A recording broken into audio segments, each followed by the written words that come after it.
While Enoch was resting in his bed, sleeping, two extraordinary figures suddenly appeared beside him, greater than any men he had ever encountered on earth.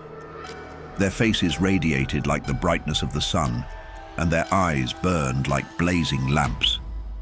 From their mouths fire seemed to emerge, and their garments shimmered with what looked like feathers.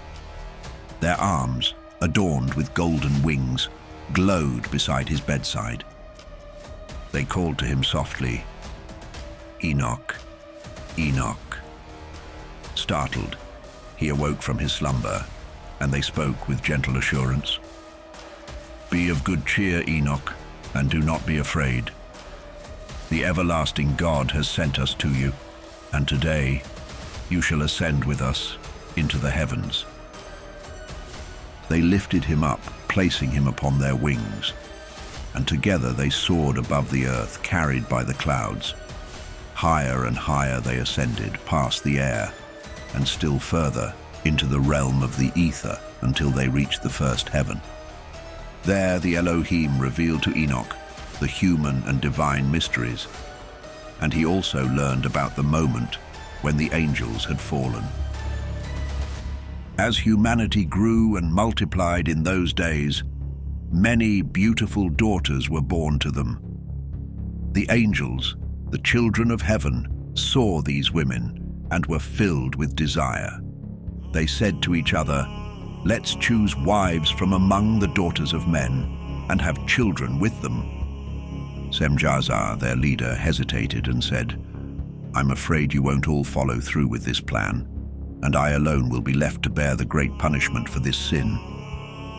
But they all responded, "Let's swear an oath together and bind ourselves to this plan, so no one backs out." So they all swore together, binding themselves with a solemn promise.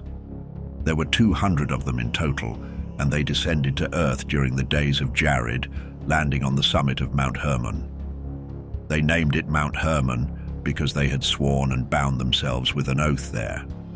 These are the names of their leaders: Semiazaz, their chief, Arakiba, Ramel, Kokabiel, Tamiel, Ramiel, Danel, Ezekiel, Barakijal, Asael, Armaros, Batarel, Ananel, Zakiel, Samsapeel, Satarel, Turel, Jomjael, and Sariel. These were their captains, each commanding groups of 10. Together with these leaders, the rest of the angels took wives from among the women of earth. Each chose one, and they entered into them, defiling themselves. They taught these women magic spells, charms, root cutting, and introduced them to the knowledge of plants. The women became pregnant and gave birth to enormous giants whose height reached thousands of feet. These giants consumed all of humanity's resources, and when humans could no longer provide for them, the giants turned against humanity and began to devour them. They sinned against birds, beasts, reptiles, and fish, and even began to eat each other's flesh and drink blood. The earth itself cried out, accusing the lawless ones. Azazel taught humanity how to make swords, knives, shields, and breastplates. He revealed the secrets of metals, how to work with them, and introduced the crafting of bracelets, ornaments, and the use of antimony. He also taught the art of beautifying the eyes, the value of precious stones, and the use of dyes. Wickedness spread like wildfire. People indulged in sin, committed fornication, and became thoroughly corrupt in their ways. Semjazar taught the knowledge of enchantments and root cutting. Armaros taught how to undo spells. Barakijal shared the secrets of astrology. Kokabel taught about constellations. Ezekiel revealed the knowledge of clouds. Arakiel explained the signs of the earth. Shamsiel revealed the signs of the sun. And Sariel taught the course of the moon. As humanity perished under the weight of their corruption, their cries of suffering rose up to heaven. Michael, Uriel, Raphael, and Gabriel looked down from heaven, and what they saw broke their hearts. Blood flowed across the earth, and lawlessness spread like a plague. They turned to each other in despair and said, "The earth, once peaceful and uninhabited, now cries out with the voices of the suffering. Their cries have reached the very gates of heaven, begging for justice. The souls of humanity were pleading to the holy ones in heaven, asking, "Please take our case before the Most High." In anguish, the angel spoke to the Lord, saying, "O Lord of lords, God above all gods, King of kings, your glorious throne has stood for all generations, and your name is holy and blessed forever. You are the creator of everything, and all things are under your control. Nothing can be hidden from you, for you see all. You see what Azazel has done, how he has led the world into darkness, teaching humanity forbidden knowledge, secrets that were meant to stay in heaven. And Semjaza, who was given authority over his followers, has led them to earth. They have taken human women for themselves, defiling them, and through their sin, the women gave birth to giants. Now the earth is soaked in blood and filled with evil. The souls of the dead cry out to heaven, and their sorrowful voices cannot be silenced. They weep for justice, for the terrible wrongs that are being committed on earth. And you, Lord, you know everything before it happens. You see this devastation, but we don't understand why you allow it. You haven't told us what to do." Then the Most High, the Holy and Great One, finally spoke. His voice thundered with authority, and he sent Uriel to the son of Lamech. "Go to Noah," he commanded, "and tell him, 'In my name hide yourself. The end is near. The whole earth is about to be destroyed by a great flood. Everything will be wiped out. Tell him so he may escape and his descendants may survive, to carry on the generations of the world.'" Then the Lord turned to Raphael and said, "Go, find Azazel, bind his hands and feet, cast him into the darkness, into the desert of Dudail. Dig a deep pit and throw him inside. Pile jagged rocks over him. Let him remain there, buried in darkness, so he may never see the light again. He will stay there forever, and on the day of final judgment, he will be thrown into the eternal fire. But now heal the earth, cleanse it from the corruption brought by the angels, announce the healing of the land, so that not all humanity will perish from the secrets the watchers revealed. The whole earth has been ruined by what Azazel taught, so let him bear the weight of all sin." The Lord spoke to Gabriel with a heavy command, "Go forth against the unholy offspring, the rebellious and corrupt. Destroy the children born from sin, the children of the fallen watchers. Set them against each other. Let them battle and wipe each other out, for their days are numbered, and they will not live long." He continued, "And as for their fathers, the watchers, let no plea they make on behalf of their children be heard. They had hoped for eternal life, thinking their offspring might live for 500 years, but their hopes will be shattered."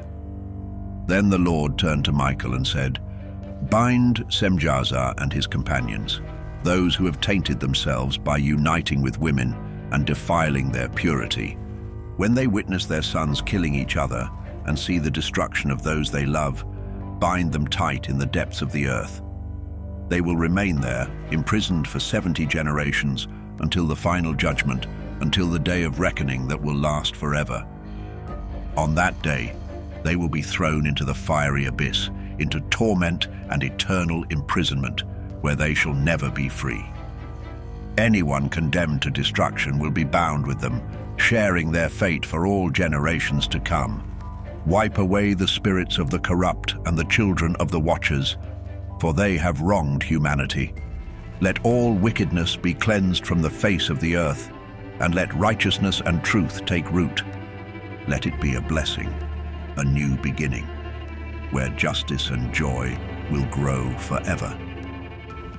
The Lord promised, "The righteous will survive, they will thrive, and live long enough to have thousands of descendants. They will live in peace, from their youth to their old age, without fear or sorrow. The earth will be tended with righteousness, flourishing with trees and overflowing with blessings. The most desirable trees will cover the land. Vines will yield an abundance of wine, and the seeds sown in the ground will bear 1,000-fold. Even a small measure of olives will produce 10 presses of oil. Cleanse the earth from all oppression, from every form of evil, sin, and godlessness. Wipe away the filth that has tainted it. Then all the children of humanity will become righteous. Every nation will adore and praise me, and all will worship.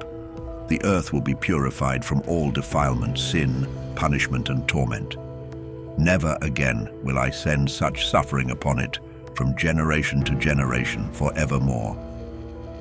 In those days, I will open the heavenly storehouses of blessings and rain them down upon the earth, rewarding the work and toil of humanity. Truth and peace will walk hand in hand, lasting throughout all the days of the world and across every generation of humankind. Before these events, Enoch had disappeared, hidden away from humanity. No one knew where he had gone or what had become of him. Enoch's life was intertwined with the Watchers, and he spent his days among the holy ones. I, Enoch, blessed the Lord of majesty, the King of all ages. And then the Watchers summoned me, Enoch, the scribe. They called to me and said, Enoch, you scribe of righteousness, go and deliver this message to the Watchers of heaven, those who abandoned their holy and eternal dwelling, who defiled themselves by uniting with women and behaved like the children of earth. You have brought great destruction to the world. You will have no peace, no forgiveness for your sins. Though you cherish your children, you will witness their violent deaths. You will cry out and lament over their destruction for all eternity, but peace and mercy will never be yours. Enoch went to Azazel, the fallen one, and with a voice firm and resolute, he said, Azazel, you will know no peace. A harsh and unyielding sentence has already been passed against you, and you will be bound by it for eternity. You will find no mercy, no request will be granted to you. All this is because of the wickedness you have taught mankind, the ungodly ways and sinful acts you revealed to them. Enoch then gathered all the fallen Watchers and spoke to them together. A deep fear took hold of them, and they trembled, gripped by terror.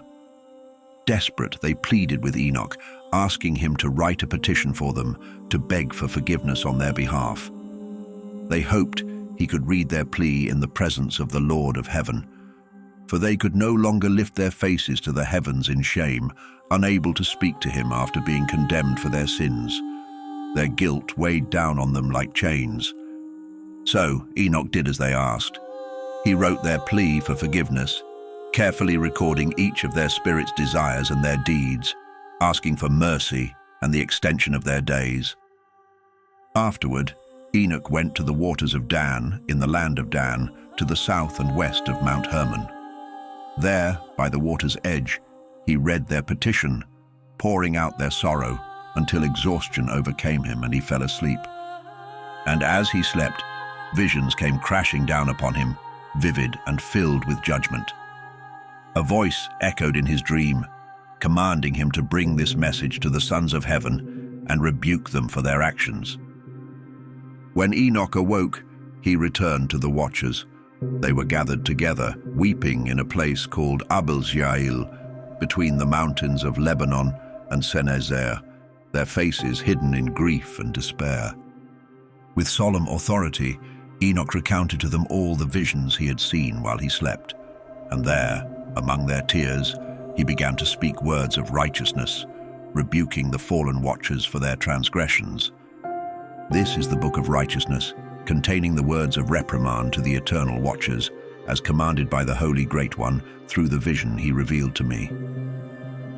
In the midst of my sleep, I saw these things, and I now speak them aloud with my human tongue, using the breath given by the Great One to mankind, to communicate and to understand in our hearts. Just as he gave man the power to comprehend wisdom, so too has he given me the power to rebuke the Watchers, the once holy children of heaven. I wrote out your petition, and in my vision I saw the truth. Your request will not be granted, not now, not ever. Judgment has been passed upon you for all eternity. From this moment on, You shall never ascend to heaven again. You will remain bound to the earth, confined in its depths, for all the days of the world's existence. Before this, you will witness the destruction of your beloved sons. You will have no joy in them. They will perish before your eyes, cut down by the sword. Even if you weep, even if you pray and utter all the words I have written, your pleas for their forgiveness and your own will not be heard. And then, in my vision, I was taken by clouds that beckoned me, and a mist surrounded me. The stars and lightning sped me forward, and the winds lifted me, carrying me into the heavens. As I was borne upward, I neared a towering wall made of pure crystal, surrounded by tongues of fire. Fear gripped me. I entered through the fiery tongues and saw before me a grand house made entirely of crystal, with walls shimmering like the tessellated floor beneath my feet, also of crystal. The foundation, too, gleamed with the same brilliance. The ceiling resembled the starry sky streaked with lightning, and between the lightning, I saw fiery cherubim. The heaven above was as clear as water. Flames blazed around the house, and its doors were consumed with fire. As I stepped inside, I was overwhelmed. It was as hot as fire, but as cold as ice. There was no joy in this place, only dread. Fear took hold of me, and my whole body trembled. Trembling uncontrollably, I collapsed, face down on the ground. Then, as I lay prostrate, I saw another house, even greater than the first. Its enormous gate stood open, and it was built from flames of fire. Its splendor and magnificence were beyond words, far surpassing anything I could ever describe. The floor of this house was a river of fire, and above it were the stars and lightning. The ceiling, too, blazed with flames. There, at the heart of it all, I saw a throne, towering and majestic.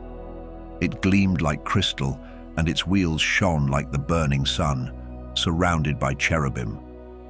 Streams of fire poured from beneath the throne, so fierce I could not bear to look directly at it. Upon that throne sat the great glory. His robe was brighter than the sun, purer than the whitest snow. Not even the angels could enter or behold his face, so great was his majesty and splendor. No mortal could bear to gaze upon him. Flames encircled him, and a vast fire burned before him. No one dared approach him. Yet before him stood 10,000 times 10,000, though he required no counsel. The holiest one stood by him, never leaving his side, neither by day nor night. Still trembling, I lay with my face to the ground, unable to move.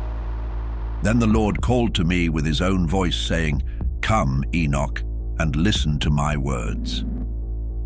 One of the holy ones came to me, awakening me gently. He lifted me up, guiding me towards the entrance. With my face bowed low, I obeyed. And he answered me, his voice strong and full of power. "Do not be afraid, Enoch, righteous man and faithful scribe of truth. Come closer and hear my words. Go and tell the watchers of heaven, who have sent you to plead for them. It is not men who should plead for you, but you who should have interceded for men. Why did you abandon the high, holy, and eternal heaven? Why did you lay with woman, defiling yourselves with the daughters of men, taking them as wives, and giving birth to giants, your corrupted sons? Though you were once pure spiritual beings who lived eternal lives, you stained yourselves with the blood of women and produced children of flesh. You craved the desires of mortal flesh and blood, like those who die and fade away.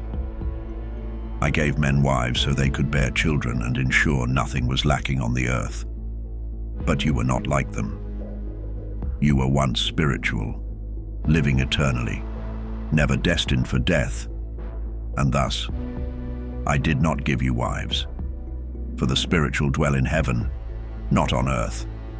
But now the giants, your offspring born of spirits and flesh, shall be called evil spirits on the earth, and here shall be their cursed home. From their bodies, evil spirits have come forth.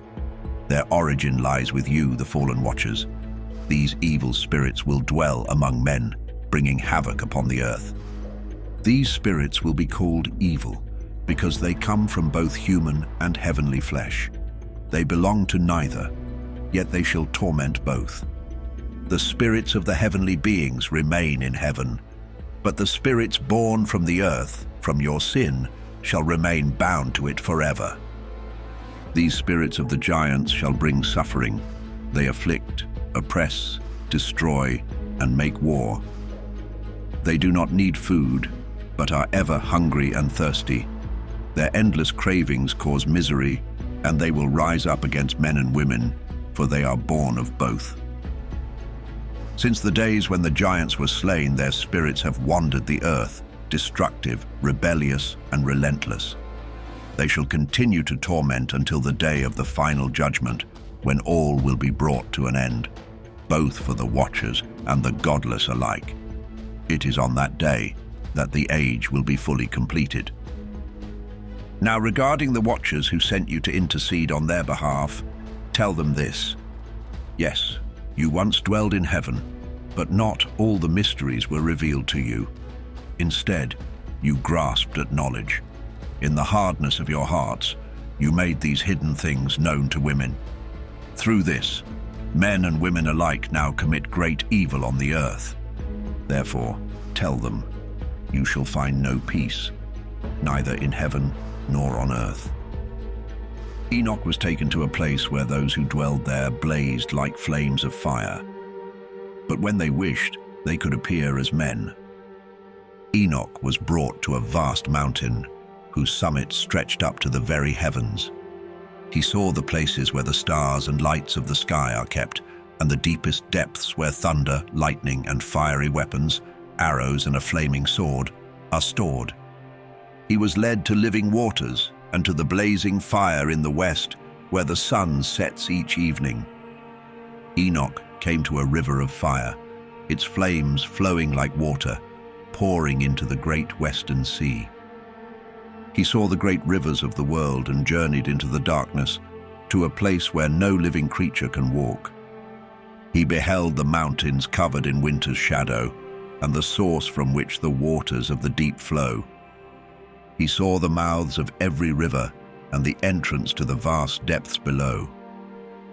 Enoch saw the storerooms of all the winds and observed how they were arranged to shape creation and lay the strong foundation of the earth. He saw the cornerstone of the earth and the four winds that uphold both the earth and the sky. He watched how the winds spread out the skies, standing between heaven and earth like the pillars that support the heavens. He saw the heavenly winds that turn the sun and guide the stars in their paths. He saw the winds on earth, carrying the clouds and the pathways of angels. At the edge of the earth, he saw the sky above. He went further and saw a place burning day and night, with 7 magnificent mountains, 3 to the east and 3 to the south. The eastern mountains were made of colorful stone, pearl, and jacinth, while the southern mountains were of red stone. The central mountain rose high into the heavens like God's throne, made of pure alabaster with a sapphire summit. Flames burned before him, and beyond these mountains lay the end of the earth. He saw where the heavens were completed. There was a deep abyss, filled with columns of heavenly fire, stretching beyond what he could measure in both height and depth. Beyond that abyss he saw a place with no sky above and no solid ground below, an empty, desolate wasteland. There, he saw 7 stars burning like great mountains and asked about them. The angel told him, "This is the end of heaven and earth. This is the prison of the stars and the heavenly beings. These stars, which roll over the fire, are those who disobeyed the Lord's command. They failed to rise when they were supposed to. Because of their disobedience, he became angry with them and bound them here until the time when their guilt will be fully judged, even for 10,000 years." Uriel said to Enoch, "Here will stand the angels who defiled themselves by taking human women. Their spirits now take many forms, leading mankind astray and causing them to worship demons as gods. Here they shall remain until the great day of judgment, when they will finally be destroyed. The women who are led astray by these angels will become sirens, calling men to their doom. And Enoch alone saw this vision, the end of all things. No other man shall witness what he has seen. Enoch continued his journey with the holy angels who revealed the mysteries of the universe to him. He was introduced to the celestial guardians who oversee humanity. These are the names of the holy angels, Enoch began. Uriel, who oversees the world and the depths of Tartarus. Raphael, who watches over the spirits of men. Raguel, who takes vengeance on the world of the luminaries. Michael, who is set over the best part of humanity and over chaos. Sarakiel, who is set over the spirits of those who sin in spirit. Gabriel, who watches over paradise, the serpents and the cherubim. Remiel, whom God has set over those who rise from the dead. Enoch was then taken to a place where all was chaos. He saw something terrifying. There was neither heaven above nor a firmly founded earth below, only a place of total disorder and horror. In that place, he saw 7 stars bound together in this chaotic space, burning like giant mountains of fire. Enoch asked, "For what sin are these stars bound? Why have they been cast here?" Uriel, one of the holy angels who was with him and was chief over them, replied, "Enoch, why do you ask? Why are you so eager to know the truth? These stars are among those that transgressed the commandment of the Lord. They are bound here until the 10,000 years of their sin have been fulfilled." Enoch was then taken to another place, even more dreadful than the first. There, he saw an immense fire that blazed and burned, cleaving down to the abyss, filled with enormous columns of fire. Its vastness was beyond his understanding. He said, "How terrifying this place is, how awful it is to look upon." Uriel, the holy angel, responded, "Enoch, why are you so frightened?" Enoch replied, "Because of this fearful place and the sight of such intense pain." Uriel said to him, "This is the prison of the angels, where they will be held forever." Enoch was then taken to another place, and Uriel showed him a great and high mountain in the west, made of solid rock. Inside it were 4 hollow places, deep, wide, and incredibly smooth. They were dark and frightening to behold. Raphael, one of the holy angels who was with him, explained, "These hollow places have been created for the spirits of the dead, so that all the souls of the children of men may gather here. These places will hold them until the day of their judgment, when the appointed time for them will come." Enoch saw the spirits of the children of men who had died, and their voices rose up to heaven, pleading for justice. He asked Raphael, "Whose spirit is this that cries out so desperately?" Raphael answered, "This is the spirit of Abel, whom his brother Cain murdered. His voice cries out for vengeance until Cain's descendants are destroyed from the face of the earth." Enoch then asked about the different hollow places. Why are they separated? Raphael responded, "These 3 divisions have been made to separate the spirits of the righteous from the sinners. In one of these places, there is a bright spring of water for the righteous. Another has been set aside for sinners who died without facing judgment during their lifetime. Here, their spirits will be held in great pain until the day of judgment, when they will face their punishment and torment. There, they will be bound forever, and their spirits will know no peace. A 3rd division has been made for those who cry out for vengeance, whose lives were cut short by the wicked. And another is for the spirits of men who were sinners, wholly corrupt in their transgressions. They shall remain together in torment, but they will not be destroyed on the day of judgment, nor will they ever rise again." Enoch then blessed the Lord of glory and said, "Blessed be the Lord of righteousness, who rules forever." He then journeyed to a place west of the ends of the earth. There, he beheld an unending blaze that never ceased its fiery path, day or night, continuing its relentless course without a moment's rest. Curious, he asked, "What is this relentless fire?" Raguel, one of the holy angels accompanying him, responded, "This is the western fire you see, which relentlessly pursues all the celestial lights of heaven." Enoch traveled further to another location on the earth and was shown a range of fiery mountains that burned ceaselessly, both day and night. Moving past this, he saw 7 grand mountains, each unique and splendid. 3 rose majestically in the east, one above the other, and 3 in the south, similarly stacked, with rugged, separate ravines between them. The 7th mountain stood in their midst, towering above the others like a throne, surrounded by aromatic trees. Among these trees was one unlike any Enoch had ever encountered. Its fragrance was unmatched, and its leaves, blooms, and wood never withered. Its fruit was as beautiful as palm dates. Enoch admired the tree's beauty and its delightful fragrance, noting the loveliness of its leaves and blossoms. Michael, the revered leader of the holy angels, responded to Enoch's wonder. Michael asked Enoch, "Why are you so curious about the tree's fragrance, and why do you seek the truth about it?" Enoch replied, "I wish to understand everything, particularly about this extraordinary tree."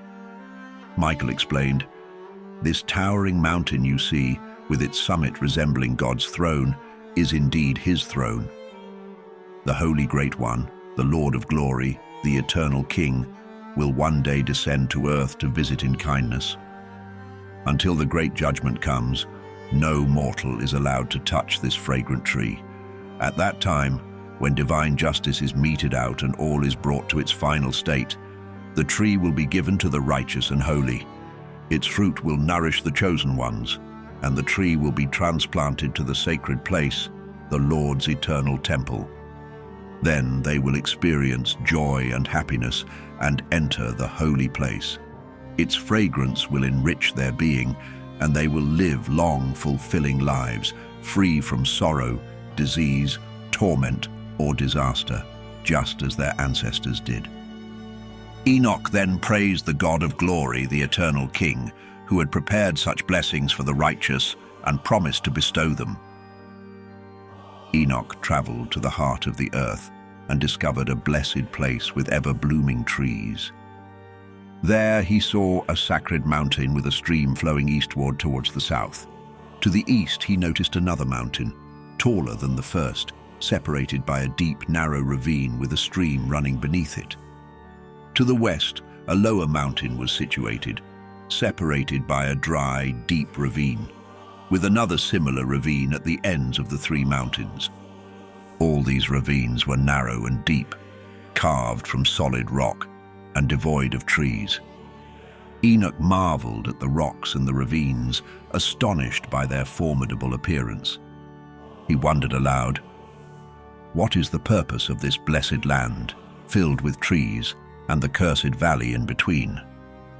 Uriel explained, "This cursed valley is reserved for those eternally condemned. It is the gathering place for those who have spoken blasphemies against the Lord and his glory. Here the accursed will face their judgment. In the end times, the righteous will witness this scene of divine judgment, and the merciful will bless the Lord of glory, the eternal King. On the day of judgment, they will praise him for his mercy, which determined their fate." Enoch then praised the Lord of glory, celebrating his divine majesty and grace. Enoch journeyed east into the heart of a mountainous desert and discovered a desolate wilderness teeming with trees and plants. Water flowed abundantly from above, rushing northwest and creating clouds and dew that spread in all directions. Continuing east, Enoch arrived at another desert location. There, he saw aromatic trees emitting the sweet scents of frankincense and myrrh, similar to almond trees. Further east, Enoch came upon a valley filled with water. In this valley stood a tree with a fragrance akin to mastic. Along the valley sides, he saw fragrant cinnamon trees and moved on further east. Enoch discovered new mountains, where he found groves of trees producing nectar known as sarara and galbanum. Beyond these mountains, he saw another range to the east, covered with aloe trees, which were filled with stacte and resembled almond trees. When burned, the aroma of these trees surpassed any other fragrance. Looking north over the mountains, Enoch saw 7 peaks abundant with precious nard, fragrant trees, cinnamon, and pepper. He traversed the peaks of these mountains, journeyed east past the Erythraean Sea, and continued far beyond, passing over the angel Zotiel. He reached the Garden of Righteousness and observed many large, beautifully fragrant trees, including the Tree of Wisdom, which grants profound knowledge to those who partake. This tree was as tall as a fir, with leaves like those of the carob tree and fruit resembling vine clusters, exuding a far-reaching fragrance. Enoch marveled at the tree's beauty and allure. Raphael, the holy angel with him, explained, "This is the tree of wisdom. Your aged father and mother before you ate from it and gained wisdom. Their eyes were opened and they realized their nakedness, leading to their expulsion from the garden." Enoch traveled to the farthest reaches of the earth and encountered a variety of majestic beasts, each unique in form. He also observed birds, each distinct in appearance, beauty, and song. To the east of these creatures, he saw where the heavens touch the earth and the portals of the heavens open wide. He witnessed how the stars emerge from these portals, counting and recording each star's exit, noting their names, paths, positions, timings, and months, as shown to him by Uriel, the holy angel accompanying him. Uriel revealed and documented everything for Enoch, including the stars' names, their laws, and their groupings. Enoch then journeyed north to the edge of the earth, where he saw a magnificent sight at the very ends of the world. He observed 3 portals in the sky, through which northern winds emerge, bringing cold, hail, frost, snow, dew, and rain. When the winds blow from one of these portals, they are gentle and beneficial. However, when the other 2 portals release their winds, they come with harshness and suffering, creating tumultuous conditions on earth. Moving west to the far reaches of the earth, Enoch saw 3 more heavenly portals, identical to those he had seen in the east, with the same number of openings. Enoch traveled south to the extremities of the earth and found 3 open heavenly portals there, from which dew, rain, and wind emerge. Returning to the east, he saw 3 eastern portals of heaven open, along with smaller portals above them. Through these smaller portals, the stars traverse their paths westward, following their designated routes. Each time Enoch observed these wonders, he praised the Lord of glory, celebrating his magnificent creations and the greatness of his work. He blessed the Lord for demonstrating his power to angels, spirits, and humanity, so that all might admire and honor his mighty deeds and eternal craftsmanship. Enoch spoke his words of blessing to the elect and righteous, those who will endure the trials of the final days, when the wicked and godless will be removed. He saw a vision of the Holy One in the heavens, revealed to him by the angels. From them, he heard and understood everything he saw. But this message is meant not for his generation, but for a future one yet to come. Regarding the elect, Enoch prophesied, "The Holy Great One will emerge from his dwelling, and the eternal God will set foot upon the earth on Mount Sinai. He will appear from his divine encampment and reveal his mighty strength from the highest heaven. All will be struck with terror. The watchers will tremble, and a profound fear will grip the earth. The lofty mountains will shake, the high hills will be flattened, and they will melt like wax before a fire. The earth will be torn apart, and all upon it will perish, with a final judgment on all humanity." Yet he will grant peace to the righteous, protect the elect, and show them mercy. They will belong to God, be prospered and blessed. He will support them, shine light upon them, and make peace with them. Behold, he will come with thousands of his holy ones to execute judgment upon all, to destroy the ungodly, to convict all flesh of the wicked deeds they have committed, and all the harsh words spoken against him. Observe everything that happens in the heavens, how the celestial bodies maintain their orbits, and how each luminary rises and sets precisely according to its season, never deviating from its appointed path. Look at the earth and pay attention to its consistent patterns from beginning to end. Nothing changes. All the works of God are evident. Notice how summer and winter fill the earth with water, clouds, dew, and rain. In winter, observe how trees seem to wither and shed their leaves, except for 14 trees that retain their foliage for 2 to 3 years until new leaves come. During summer, observe how the sun remains directly overhead, causing intense heat. You seek shade from its scorching rays, and the earth becomes too hot to walk on. Watch how trees become green and bear fruit. Understand and recognize the works of God, who has made everything so. All his creations function the same year after year, performing their tasks as he has decreed, and their roles remain unchanged. Similarly, the sea and rivers follow their divine commands without altering their functions. But you have not been steadfast, nor have you followed the Lord's commandments. You have turned away and spoken harsh, prideful words against his greatness. Therefore your days will be cursed, and the years of your life will be consumed, with eternal damnation and no mercy for you. In those days, your names will become an eternal curse among the righteous, and those who curse will do so in your name, the sinners, and godless will invoke curses because of you. For you, the ungodly, there will be a curse. The righteous will rejoice, finding forgiveness, mercy, peace, and salvation. They will receive a bright light. But sinners will find no salvation, only a curse will be upon them. For the elect there will be light, joy, and peace, and they will inherit the earth. Wisdom will be granted to the elect. They will live without sinning again, free from ungodliness and pride. Those who are wise will be humble. They will never transgress again. They will not face divine anger or wrath. Their days will be fulfilled in peace. Their lives will be filled with eternal joy and peace throughout all their days. Enoch, the son of Jared, grandson of Mahalalel, and descendant of Adam, shared the second vision he received, a vision of wisdom. This vision marked the beginning of Enoch's prophetic words, which he shared with the people of the earth. Listen, all you who have lived before, and those who will come after, to the messages of the Holy One spoken before the Lord of Spirits.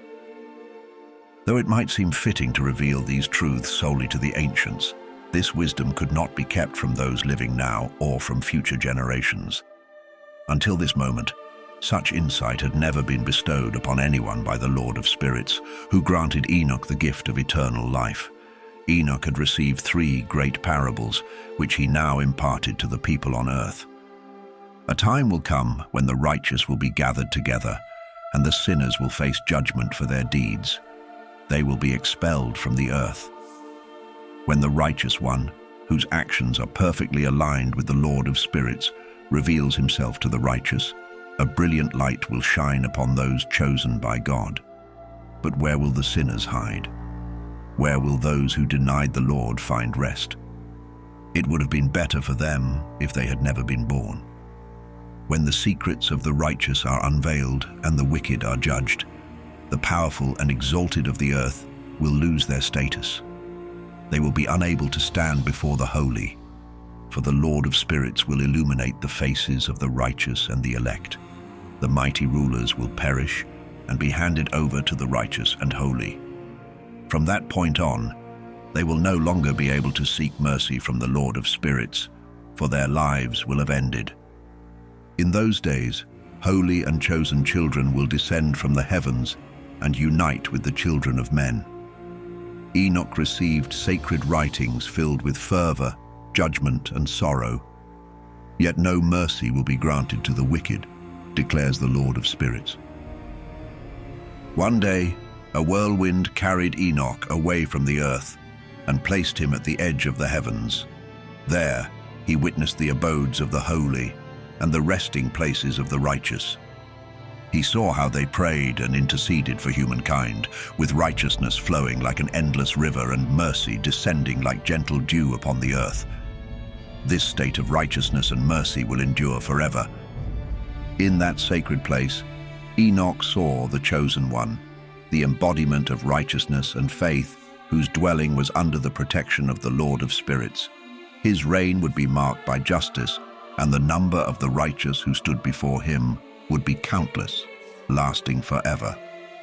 These righteous ones would shine like blazing lights, their mouths filled with blessings and their lips ever praising the name of the Lord of Spirits. Righteousness would never fade from their presence. Enoch yearned to dwell in this place, his spirit longing for this divine realm. It had always been his destined portion, established by the Lord of Spirits. During that time, Enoch praised and exalted the name of the Lord of Spirits, recognizing his own blessing and glory as a result of divine will. For a long time, Enoch's eyes were fixed on that holy place, and he blessed and praised God, declaring, "Blessed is he, and may he be blessed from the very beginning until the end of time. There is no end before him, for he knows all things from before creation and throughout every generation." The eternal beings who never sleep stood before his glory and continually sang his praises. "Holy, holy, holy is the Lord of Spirits, who fills the earth with spirits." Enoch saw these ageless beings always awake, always blessing, and saying, "Blessed be thou, and blessed be the name of the Lord forever and ever." As Enoch beheld this vision, his face changed, overwhelmed by its radiance, and he could no longer endure the sight.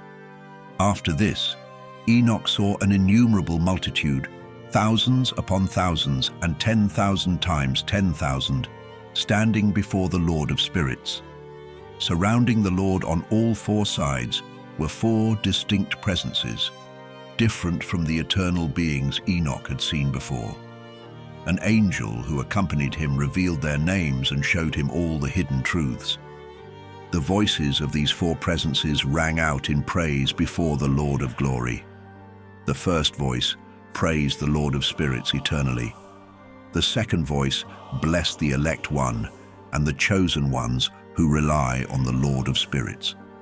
The third voice prayed and interceded for the people on earth, pleading in the name of the Lord of Spirits. The fourth voice stood firm against the Satans, preventing them from accusing the people of the earth before the Lord of Spirits.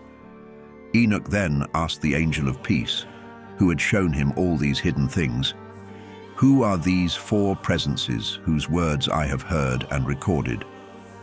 The angel responded, "The first is Michael, the compassionate and patient one. The second is Raphael, who oversees all diseases and wounds of humanity. The third is Gabriel, who is in charge of all the powers.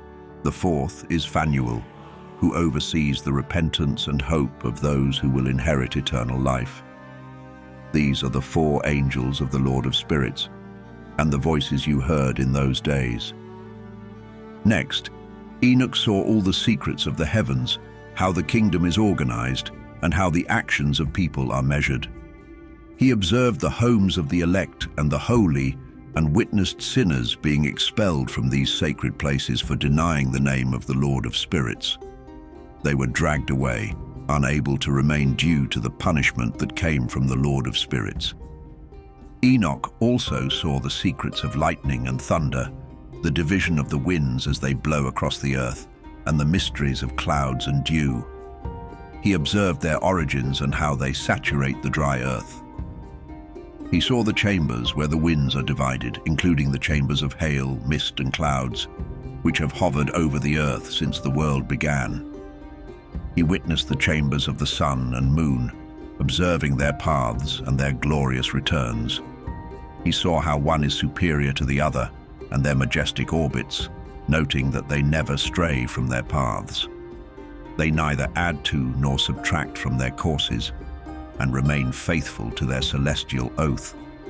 The sun follows its path according to the command of the Lord of Spirits, whose name is mighty forever.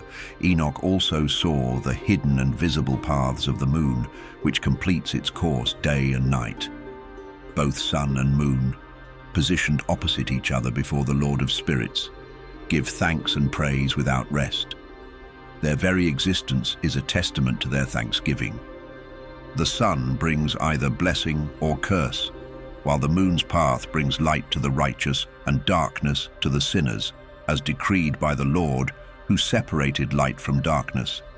He divides the spirits of men, strengthens the spirits of the righteous, and judges all with his righteousness. No angel or power can hinder this divine order. All are judged before him. Wisdom, initially unable to find a dwelling place, was eventually given a home in the heavens. When wisdom sought to reside among humanity, she found no suitable place and returned to her celestial realm, taking her seat among the angels.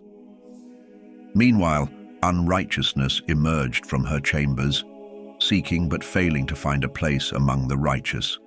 Instead, unrighteousness settled among those who were lost, like rain in a desert or dew on parched land. Enoch witnessed an awe-inspiring sight, countless flashes of lightning and stars of the heavens, all called by their names, responding to the Lord of Spirits. He observed how these celestial bodies were weighed in a just balance according to their light, and how their distances, appearances, and revolutions were meticulously measured. Their movements, synchronized with the number of angels, demonstrated their faithful coordination. Curious about these celestial phenomena, Enoch inquired of the angel who accompanied him, "What are these?" The angel replied, "The Lord of Spirits has shown you their symbolic meaning. These are the names of the holy ones who dwell on earth and remain steadfast in their faith in the Lord of Spirits forever." Enoch saw another remarkable sight concerning the lightning. Some stars transformed into lightning and remained in this new form permanently, unable to return to their original state. Enoch began recounting the second parable, addressing those who reject the sacred dwelling places of the holy ones and the Lord of Spirits. Such individuals will never ascend to heaven, nor find peace on earth. This is their fate. Those who have denied the name of the Lord of Spirits are reserved for a day of great suffering and tribulation. On that day, the elect one will sit upon the throne of glory and judge their deeds. Their resting places will be countless, and their souls will find strength as they witness the elect ones and those who have called upon the glorious name of the Lord. Then the elect one will dwell among them. The heavens will be transformed into a realm of eternal blessing and light, and the earth will be made a place of blessing. The elect ones will inhabit it, while sinners and wrongdoers will be barred from entering. The righteous will be given peace and will dwell in the presence of the Lord, but for the sinners, judgment awaits. They will be eradicated from the earth. In Enoch's vision, he saw a figure with a head of days, whose hair was white as wool. Accompanying this figure was another being with a countenance like that of a man, radiating grace akin to the holy angels. Enoch asked the angel who guided him about this Son of Man, who he was, where he came from, and why he accompanied the head of days. The angel explained, "This is the Son of Man who embodies righteousness. He possesses righteousness, reveals hidden treasures, and has been chosen by the Lord of Spirits. His place of honor before the Lord of Spirits is eternal and upright. This Son of Man will topple kings and mighty rulers from their thrones, shatter the power of the strong, and destroy the wicked. Those who fail to praise and acknowledge the origin of their power will be cast down. Their faces will be filled with shame, and they will dwell in darkness and decay, with no hope of redemption, because they did not honor the name of the Lord of Spirits. These are the ones who judge the stars of heaven, rebel against the Most High, and tread upon the earth with their unrighteous deeds. Their power is based on their wealth, their faith rests in the gods they have made with their own hands, and they deny the name of the Lord of spirits. They also persecute the congregations and faithful who rely on the Lord's name. In those days the prayers of the righteous and the cries of the innocent blood shed upon the earth will rise before the Lord of spirits. The holy ones dwelling in the heavens will unite their voices in a powerful chorus of supplication, prayer, praise, and gratitude, seeking that the blood of the righteous and their prayers not be in vain. They will plead for justice to be done and for the righteous to be spared from eternal suffering. Enoch saw the head of days take his place on the throne of glory, where the books of the living were opened before him. All the heavenly host and his counselors stood in his presence. The hearts of the holy were filled with joy, because the number of the righteous had been fulfilled, their prayers heard, and their blood accounted for before the Lord of spirits. In that vision, Enoch beheld an endless fountain of righteousness, surrounded by many fountains of wisdom. All who thirsted came to drink from these fountains and were filled with wisdom. They found their homes among the righteous, holy, and elect. At that moment, the Son of Man was named in the presence of the Lord of spirits and before the head of days. Even before the sun and the celestial signs were created, and before the stars of heaven were formed, his name was established before the Lord of spirits. He will serve as a support for the righteous, guiding them to stand firm and not fall. He will be a beacon of light for the Gentiles and a source of hope for the troubled. All who dwell on earth will bow before him, praising and blessing the Lord of spirits. This Son of Man has been chosen and concealed before the creation of the world and will remain so forever. The wisdom of the Lord of spirits has revealed him to the holy and righteous, as he has preserved their lot. They have scorned this world of unrighteousness and its ways in the name of the Lord of spirits. Through his name, they are saved, according to the divine will for their lives. Wisdom will flow like water, and his glory will never fade. He is mighty in all the secrets of righteousness, and unrighteousness will vanish like a shadow, without lasting power. The elect one stands eternally before the Lord of spirits, his glory everlasting, and his strength enduring through all generations. In him resides the spirit of wisdom, insight, understanding, and strength, as well as the spirit of those who have fallen asleep in righteousness. He will judge the hidden matters, and no lie will be spoken before him, for he is the elect one before the Lord of spirits, chosen by divine will. In those days, a transformation will occur for the holy and elect. The light of days will shine upon them, and glory and honor will be theirs on the day when evil has been amassed against the sinners. The righteous will triumph in the name of the Lord of spirits, and others will witness this, leading them to repentance and renouncement of their sinful deeds. Although these others will not gain honor through the name of the Lord of spirits, they will be saved through his name. The Lord of spirits will show them great compassion, for his compassion knows no bounds. His judgment will be just, and in his glorious presence, unrighteousness will not endure. The unrepentant will perish before him. From this point forward, the Lord of spirits declares, he will show no mercy to them. In those days, the earth will return everything it has been given, Sheol will release all it has taken, and hell will pay back what it owes. For during that time, the elect one will rise up, and he will choose the righteous and holy from among them. The moment of their salvation is at hand. The elect one will then take his seat on the throne of the Lord of spirits, and his words will reveal all the deep secrets of wisdom and guidance, for the Lord of spirits has granted him these truths and has exalted him. In those days, even the mountains will dance with joy like rams, and the hills will leap like lambs basking in milk. The faces of all the heavenly angels will shine with uncontainable joy. The earth will burst into rejoicing, and the righteous will find their home upon it, while the chosen ones will walk freely upon its surface. After those days, in the place where the visions of hidden things had been seen, after being swept away in a whirlwind towards the west, there were revealed the secret treasures of heaven, a mountain of iron, a mountain of copper, a mountain of silver, a mountain of gold, a mountain of soft metal, and a mountain of lead. Enoch asked the angel accompanying him, "What are these things I have seen in secret?"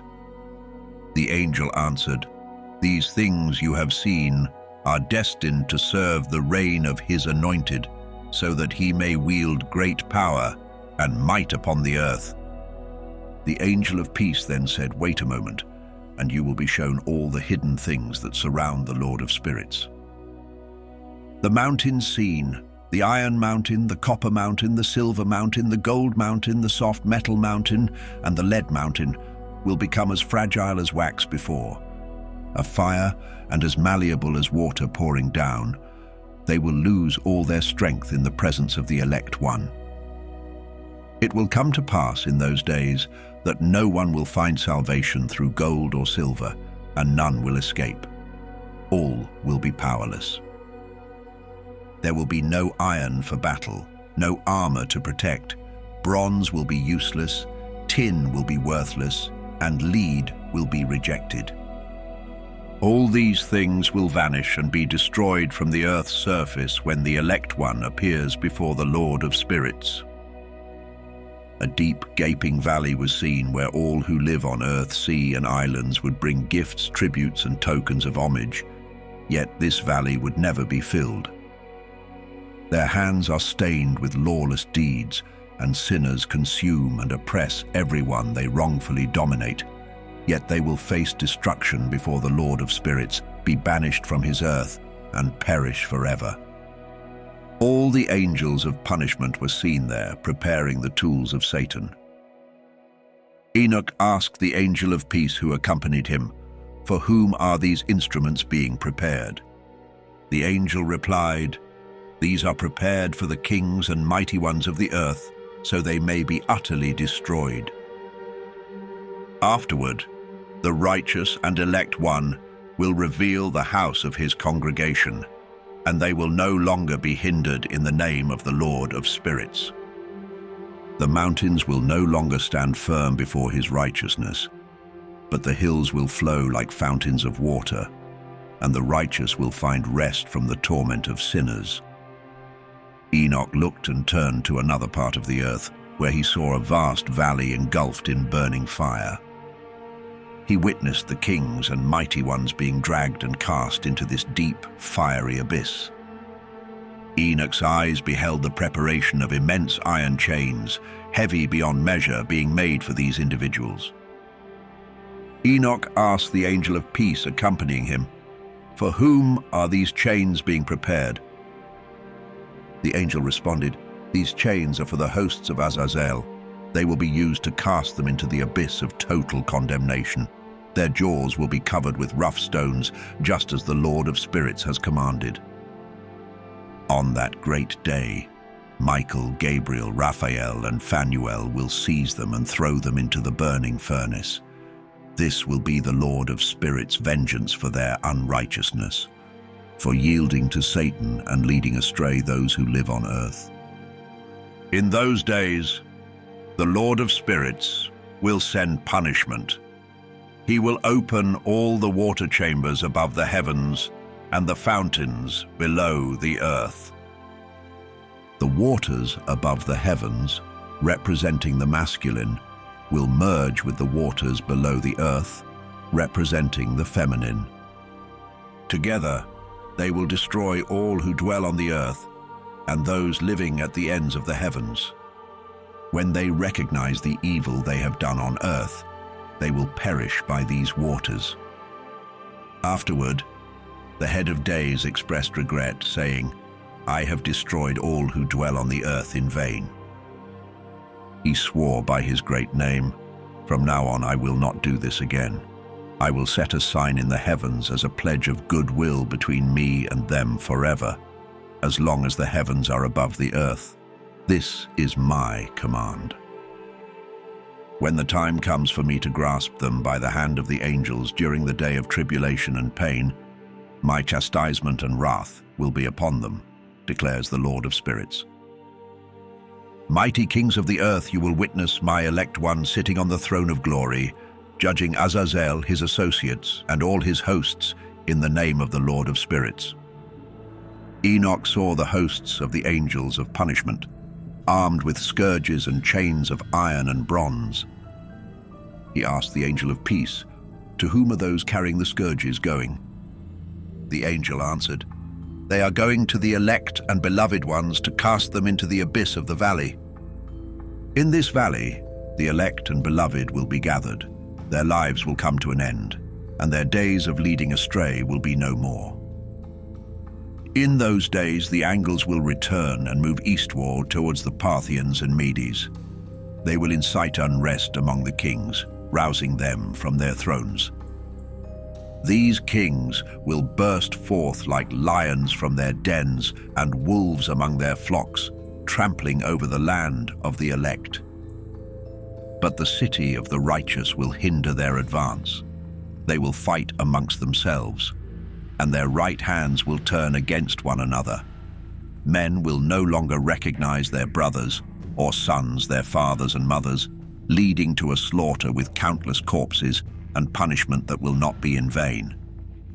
In those days, Sheol will open its jaws, swallowing them up, and their destruction will be complete. Sheol will consume the sinners in the presence of the elect. And it came to pass after this that Enoch saw another host of wagons, with men riding on them, traveling on the winds from the east, the west, and the south. The noise of their wagons was thunderous. When this tumult occurred, the holy ones in heaven noticed it, causing the pillars of the earth to shift from their places. The sound echoed from one end of the heavens to the other in a single day. All beings will fall down and worship the Lord of spirits. This marks the end of the second parable. And Enoch began to speak the third parable concerning the righteous and elect. Blessed are ye righteous and elect, for glorious shall be your lot. The righteous will bask in the light of the sun, and the elect will dwell in the light of eternal life. Their days will be endless, and the days of the holy will be without count. They shall seek the light and find righteousness with the Lord of spirits. Peace will be theirs in the name of the eternal Lord. And after this it shall be said to the holy in heaven that they should seek out the secrets of righteousness, the heritage of faith. For it has become as bright as the sun upon earth, and darkness has passed. There will be a light that never fades, and it will have no end. The darkness will be destroyed first, and the light of uprightness will be established forever before the Lord of spirits. In those days, Enoch's eyes were opened to the secrets of the lightning and the lights, and the judgments they execute. They bring blessings or curses as the Lord of spirits wills. And Enoch saw the secrets of the thunder, and how when it roars in the heavens, its sound is heard on earth. He witnessed the judgments executed, whether for well-being and blessing or for a curse, according to the word of the Lord of spirits. And after this, all the secrets of the lights and lightnings were revealed to Enoch. They illuminate for blessings and fulfillment. In the year 500, in the 7th month, on the 14th day of the month in the life of Enoch, a great quaking occurred. The heavens trembled, and the hosts of the Most High, as well as the angels, 1,000 thousands and 10,000 times 10,000, were deeply disturbed. The head of days took his seat on the throne of his glory, surrounded by the angels and the righteous. A great trembling seized Enoch. Fear overwhelmed him. His body weakened, and he fell upon his face. Michael sent another angel from among the holy ones, who raised Enoch up, When Enoch was raised, his spirit returned, for he had been unable to endure the sight of the heavenly host and the commotion shaking the heavens. "Why are you so troubled by this vision?" Michael asked him. "Until today, the Lord has extended his mercy to those on earth, showing patience and long-suffering. But a time is coming when the power, judgment, and punishment that the Lord of Spirits has prepared will descend upon those who defy his law, those who reject justice, and those who speak his name in vain. That day is already prepared, a covenant for the chosen, but a dreadful inquisition for the wicked. On that day, his punishment will not be withheld, and the judgment will be so severe that mothers will perish with their children, fathers with their offspring. Afterward, the judgment will be carried out with the Lord's justice and compassion." Michael continued, "Two great creatures were set apart on that day. Leviathan, the female, was cast into the depths of the oceans to dwell near the water's springs. The male, Behemoth, was placed in a desolate wilderness called Duidain, east of the garden where the elect dwell. This is where Enoch's forefather, the seventh from Adam, was taken up, the first man created by the Lord of Spirits.